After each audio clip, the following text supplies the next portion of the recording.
He was born to be a miracle. After years of failed marriages, executions, and shattered alliances, King Henry VIII finally got what he desired most, a legitimate male heir. The birth of Edward in 1537 was celebrated as the salvation of the Tudor dynasty. But as with everything that surrounded the English throne, that joy came drenched in blood. Just 12 days after giving birth, his mother, Jane Seymour, was dead. Henry gained the son he had prayed for, but lost the only woman he truly loved. And so the newborn Edward became more than a prince. He became a symbol of divine promise and the living obsession of a king consumed by power. From birth, the boy was treated as something sacred. He never had a normal childhood, nor contact with the real world. He was protected, adored, and isolated. While other children played, Edward was taught to pray, to study, and to prepare for the crown. Every gesture, every word, every look was molded to represent perfection. Henry's chosen tutors were not merely teachers, they were engineers of faith, strict, zealous Protestants who believed they were shaping the ruler destined to purify England from Catholic corruption. Edward grew up believing he was chosen by God.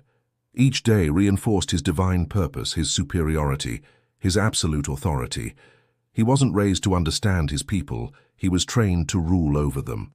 His tutors called him the light of the Reformation, and Henry saw in him the continuation of his religious empire.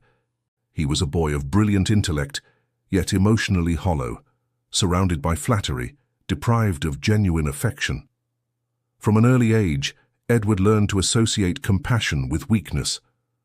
While his sisters, Mary and Elizabeth, faced rejection and humiliation, the young prince was worshipped like a demigod. This created a deep chasm between them. Mary, daughter of Catherine of Aragon, embodied the Catholic faith Henry had destroyed. Elizabeth, daughter of Anne Boleyn, carried the shadow of her executed mother.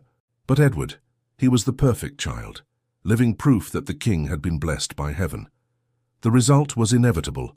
A boy who grew up believing that the suffering of others was a fair price for God's glory. When Henry VIII died in 1547, Edward was only 9 years old, a child sitting on the throne of a fractured kingdom. Behind him, 2 men pulled the strings, his uncle Edward Seymour and John Dudley, both ambitious, both ready to use the boy king as a puppet. Officially, power belonged to Edward. In practice, England was ruled by hungry adult hands. Still, Edward believed his will was God's will. Every decree, every execution, every persecution was done in the name of spiritual purity. The English court became a battlefield of faith and blood. Catholics were hunted, monks expelled, churches torn apart. The boy king watched it all with cold eyes, recording events in his diary as if they were divine routine. "Today, 3 were executed for heresy," he once wrote, with no emotion, no remorse, only observation. The child who had once symbolized hope was now a prophet of intolerance. But the Tudor destiny was never kind. The perfection Henry sought began to decay far too soon. Around the age of 14, Edward began to fall ill. First came the cough, then the fever, and soon the frail king's body started rotting from within. Court physicians, powerless, tried bleedings, potions, and prayers, all in vain. The boy withered away day by day. As his body disintegrated, his mind still clung to divine purpose. Even in agony, he insisted on ruling. He ordered that national prayers be said for him, that churches exalt the true faith, and that no one dare question the purity of his reign. Soon the smell of death filled his chambers. Chroniclers described the young king coughing blood, his face swollen, lips purple, bones visible under his skin.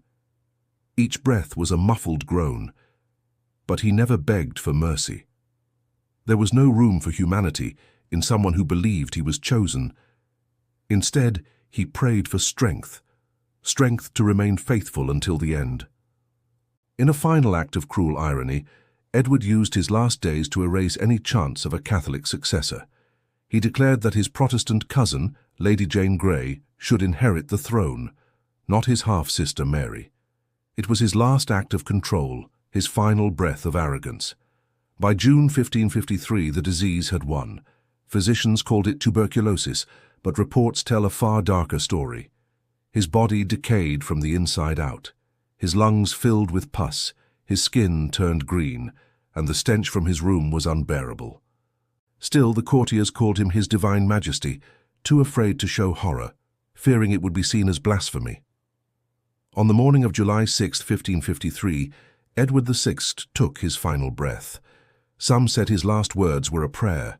Others claimed he simply looked at the ceiling and whispered his mother's name, the woman he never knew. The boy king died at 15, suffocated by his own body and by the sins of his bloodline. When the news spread, England fell silent. The perfect heir, the symbol of Protestant faith, was gone before he ever became a man. But to many it wasn't tragedy, it was divine justice. The kingdom he had helped turn against Catholicism now saw his death as a sign that God was displeased with the tyranny of the new faith. Once again, the Tudor dynasty plunged into chaos. Lady Jane Grey ascended the throne, but ruled only 9 days before being overthrown by Mary, the rejected sister. Mary, once branded a heretic, became queen and unleashed her vengeance upon the Protestants, burning hundreds in the name of the same God Edward believed he served. The cycle of fanaticism had merely changed sides. Edward VI's legacy was buried in the shadows of history. To some he was a martyr of the Reformation, to others a child tyrant. But perhaps he was simply his father's reflection, the final product of Henry's obsession with control, purity, and power. A boy born to rule, but incapable of truly living. Look closely at Edward's portrait, still a child, and you'll notice something unsettling.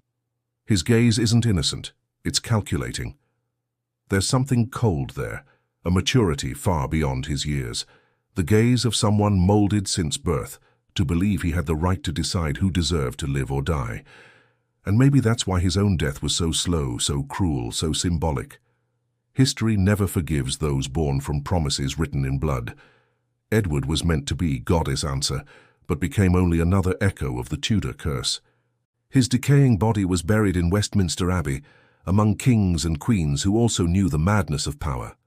None of them found peace, and perhaps that is the true legacy of the English crown. Some say Edward's spirit still roams the old palace, wandering the halls where he once studied and prayed. Others claim to hear him coughing at night, whispering prayers that were never answered, and some swear he appears before the portraits of Henry, as if asking his father for answers that will never come. But perhaps what truly remains of Edward VI is not a ghost, but a warning. A warning that absolute power destroys everything it touches, even the innocence of a child. It's strange to think that when England celebrated the birth of its heir, it was also sealing its own suffering. The boy meant to unite the kingdom ended up dividing it even further. The child worshipped as divine died as a mortal, and the promise of purity dissolved into pain. History will not remember him for his victories, but for his end, an end that defines the Tudor fate, glory, blood, and ruin. Edward VI was the perfect reflection of what the English monarchy feared most, a king who was never truly human, raised to serve God, but used by men, praised as the future, but destroyed by the past. He believed faith would make him eternal, but all that remains is a name written in a book stained with blood. And in the silence of his tomb, perhaps one truth still whispers: no throne, no matter how golden, can save those born from fear, guilt, and ambition. And